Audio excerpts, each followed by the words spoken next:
今麥春天到啊，天氣漸漸變熱了。佇咧英國上大動物園的棕熊，困4個月，才拄啊結束，抑個4個佇咧爛，真古錐。這保育人員抑個講，因佇這段困的時間內底是平均產25公斤左右，毋過無影響因模樣，也是真古錐。咱做伙來看覓。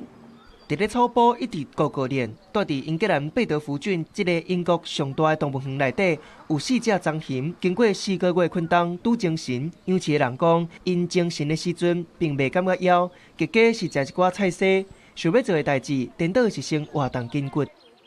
Their body, certain things shut down in a certain way to allow them to sleep that long. I think it just takes a little while to get everything going again. So they definitely come out half asleep still, sort of plodding along.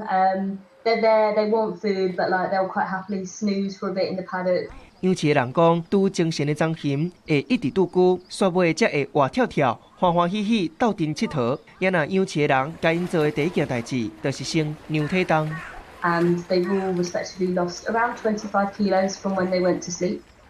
They will still continue to lose weight at the moment, so they kind of go up until about May of still losing weight, and then we get to May and they start to put weight on again. And 養飼人表示，5月是進入棕熊大魚大肉的爆發期，逐工攏會攝取幾若千卡路里的熱量，因會一直想要食好大顆。養飼的人嘛發現，棕熊想要食的菜色會對胃口來變化，有時這個月愛食的菜，後個月就完全袂合。也若棕熊變大顆，嘛是為着後一個困冬做準備。目前棕熊並無列入滅絕的範圍，不過動物園指出，因為失去棲地，還佫有人甲熊之間的衝突，歐洲一寡棕熊亞族群已經佇要滅絕。公視新聞曾慧敏編譯。